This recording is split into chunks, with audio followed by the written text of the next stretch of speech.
You know it occur to me today कि even though हम लोग जितना मर्जी एक्साइटेड हो जाए एक फिल्म के लिए, only to be excited for the clash जो पर्दे के पीछे हो रहा है। और जब एक ब्लॉकबस्टर डायरेक्टर है और एक टॉप की हीरोइन क्लैश करते हैं, जब ये रायता हेडलाइन सोशल मीडिया पर फैल रहा होता है, तब जाके हम बोलते हैं फिल्म का क्या है, हिट हो ना हो बाद में देखेंगे। अभी तो बिग बॉस प्रो मैक्स का एक्सक्लूसिव कंटेंट चल रहा है मेरे इंस्टा फीड पर, और एग्जैक्टली यही चल रहा है डायरेक्टर संदीप रेड्डी वंगा के highly anticipated Prabhas starrer spirit के साथ। अब वंगा एक ऐसे डायरेक्टर हैं जिन्होंने अपनी 3 फिल्मों के साथ वो अचीव किया है जो बेसिकली हर डायरेक्टर का सपना होता है।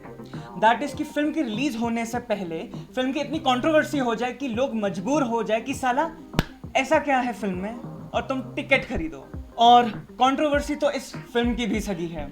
तो बेसिकली अब हुआ क्या है, हुआ ये है कि वंगा साहब और फिल्म की लीड हीरोइन दीपिका पादुकोण, या अब ये कहना बेटर होगा कि निकाली जा चुकी हीरोइन दीपिका पादुकोण के बीच में चल रहा है कलेश, विवाद, कंट्रोवर्सी। और ट्रस्ट मी, इसमें वो सब कुछ है, creative clashes, social media Wars और सो कॉल्ड इंडस्ट्री पॉलिटिक्स। और यहाँ बैठकर मैं तुम्हें बताने वाला हूं कि ये सिर्फ एक बॉलीवुड गॉसिप नहीं है, बल्कि उससे भी ज्यादा बात है स्टार पावर, ईगो और पीआर की, और उससे भी ज्यादा बॉलीवुड के 2 पावर हाउसेस की। Punk infection. तो शुरुआत करेंगे इस कलेश की टाइमलाइन से। हम बात करेंगे कि ये बात जो यहां तक पहुंची है वो पहुंची कैसे। अब इस साल की शुरुआत में दीपिका को कास्ट किया गया as lead heroine opposite Prabhas after कल्कि। अब दीपिका की इन्वॉल्वमेंट को ऐसा देखा जा रहा था जिससे फिल्म को बढ़िया पब्लिसिटी मिली। दीपिका की कास्टिंग से फैंस एक्साइटेड थे और they were very eager to see Prabhas and Deepika again.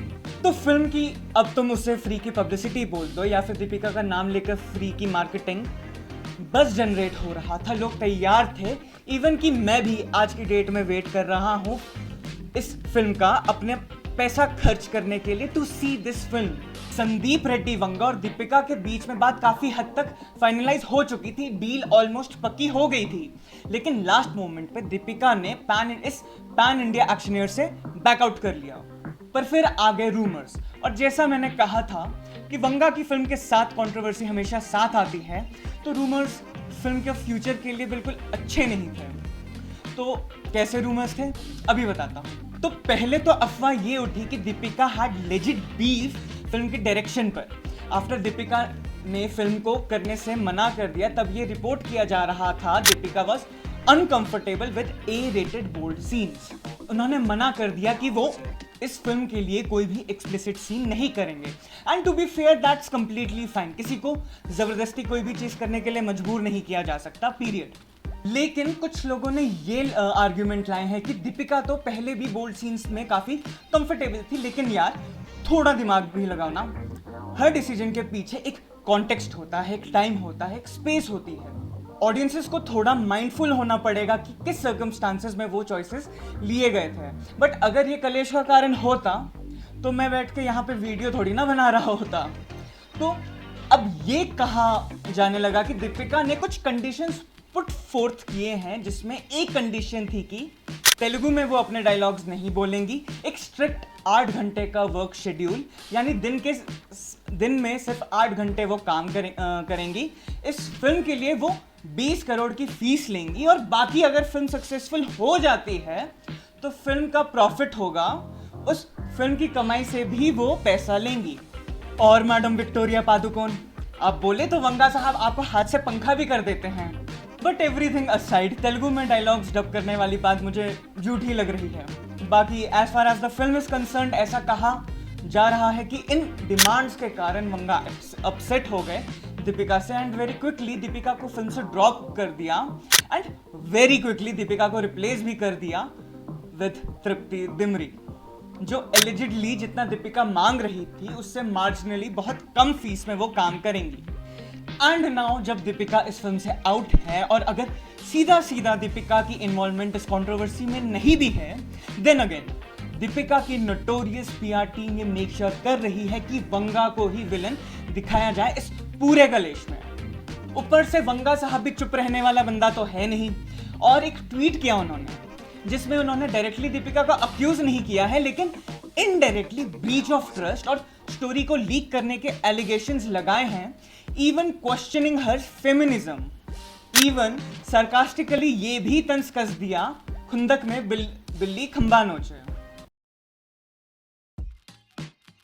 कुछ कंट्रोवर्सीज ऐसी होती हैं जिसका सीधा सीधा रीजन ईगो होता है और यहां भी कुछ अलग नहीं है, वही देखने को मिला है। वंगा जो जाने जाते हैं हाइपर मैस्कुलिन और बहुत बार कंट्रोवर्शियल सिनेमा बनाने के लिए, his old statements, and if you can't slap, if you can't touch your woman wherever you want, and if you can't slap, you can't kiss, you can't use cuss word, एक brand बनाया है around उन intense male protagonist और emotionally raw story telling पर।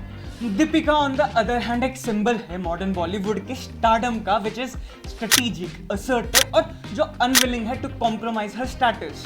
और इसी clash से, कलेश से डायरेक्टर फ्रस्ट्रेटेड है कि कहीं वो अपना फिल्म पर से कंट्रोल ना खो दें, और वही दीपिका एक एग्जिट ले चुकी है, but at the same time मेरे मुताबिक ये डिसीजन लिया इसीलिए उन्होंने लिया क्योंकि ये उनकी फेमिनिस्ट इमेज को केटर नहीं करता है। At the heart of the वंगा दीपिका का फॉल आउट उस टाइमलेस टग ऑफ वॉर में रूटेड है, क्रिएटिव कंट्रोल वर्सेस एक्टर्स की डिमांड। अब संदीप रेड्डी एक ऐसे डायरेक्टर हैं हु लाइक्स कि स्टार्ट टू फिनिश उनके सिंगुलर विजन कहीं फॉल्टर ना हो जाए, जिसके लिए वो काफी पर्टिकुलर हैं। लाइक इन एनिमल वो राइटर थे, डायरेक्टर थे, इवन एडिट भी उन्होंने ही की थी। Meanwhile top tier actors like Deepika Padukone operate करते हैं केयरफुली क्राफ्टेड अपीयरेंसेस में, which makes them appealing to the public. और जब उस अपीयरेंस के लिए अगर वो 20 करोड़ भी मांगे जाएं, कंसिडरिंग वो अपने साथ अपना स्टार पावर, बॉक्स ऑफिस और एक ग्रेट चंक ऑफ ऑडियंस ले आए, it becomes more understandable. While ये सब कलेश ऑफ स्क्रीन हो रहा है, इट्स इंपॉर्टेंट टू नोट कि ये सिर्फ ईगो क्लैश नहीं है, ये कलेश बन गया है एक prime example of PR war. किसी भी साइड ने कोई भी ऑफिशियल स्टेटमेंट नहीं दी है, येट टेंशन बहुत है।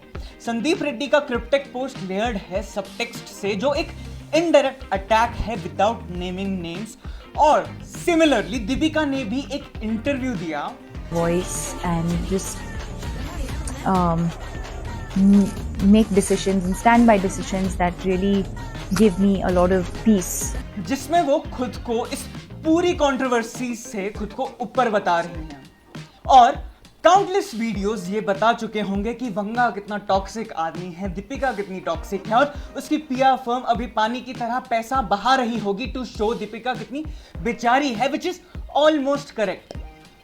अगर तुम वंगा के प्रीवियस स्टेटमेंट्स को देखोगे, nobody agrees with him on this. Similarly Deepika की पीआर टीम के क्या पंगे हैं वो भी सबको पता है। इनोसेंट वो जितना खुद को पोर्ट्रे करते हैं उतनी ही गए गुजरे हैं। तो अल्टीमेटली कैसा एंड होगा इस ड्रामा का, हु नोज, बट तुम लोग एंजॉय कर रहे हो ये बात मैं जानता हूं। तो ये कलेश बिटवीन वंगा और दीपिका बॉलीवुड गॉसिप्स का कुछ ऊपर है।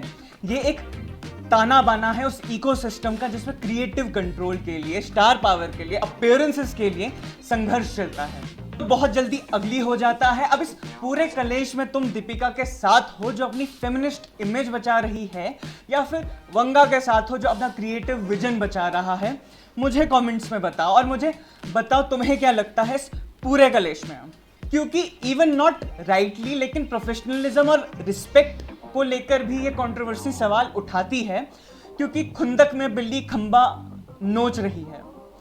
That's it, what do you think, मुझे कमेंट्स में बताओ। बाकी एफर्ट अच्छा लगा तो अप्रिशिएट करने के लिए लाइक, शेयर और सब्सक्राइब करना मत भूलना। तब तक के लिए ये था पंकन फिक्शन, मिलते हैं अगली बार। Signing out, piece.